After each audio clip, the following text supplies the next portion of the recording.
Les résultats du second tour de l'élection présidentielle constituent une très grande victoire.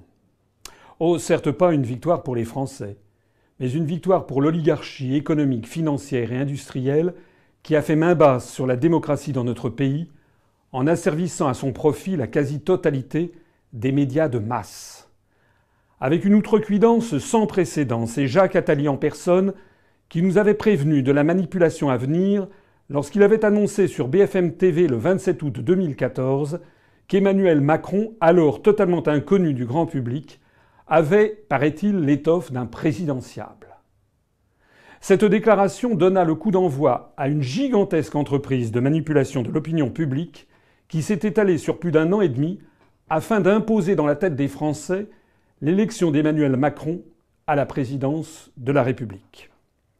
Rien qu'au cours de l'année 2016, plus de 17 000 articles de journaux, 75 couvertures de magazines et des centaines d'heures de passage dans les plus grands médias audiovisuels du pays ont été consacrés à ce personnage et ont été assortis des commentaires les plus ridiculement dithyrambiques. Cette promotion, organisée comme celle du lancement d'une nouvelle lessive, s'est faite plus insistante encore depuis le début de l'année 2017. Le résultat est là. Emmanuel Macron est hélas élu pour 5 ans. Il va pouvoir appliquer servilement les grandes orientations des politiques économiques, les GOPÉ, de la Commission européenne, dont j'ai été le seul à alerter les électeurs pendant la campagne présidentielle. Au cours des mois et des années qui viennent, les Français vont pouvoir constater avec effroi que tout ce que j'ai dit va se révéler exact. En dépit d'une opposition massive des Français, M. Macron augmentera la TVA et baissera l'impôt sur les grandes sociétés, ce qui revient à faire payer les pauvres et à enrichir les plus riches.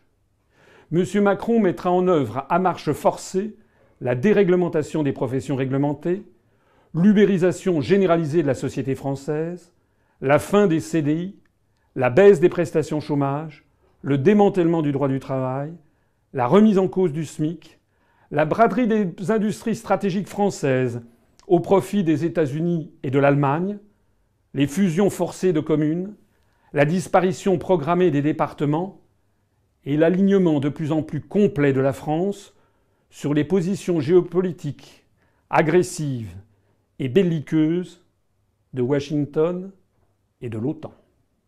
Oui, les forces euro-atlantistes viennent de remporter une victoire à la Pyrrhus, car l'élection d'Emmanuel Macron est fondée sur l'ignorance et sur une extorsion de volonté par des procédés de marketing politique.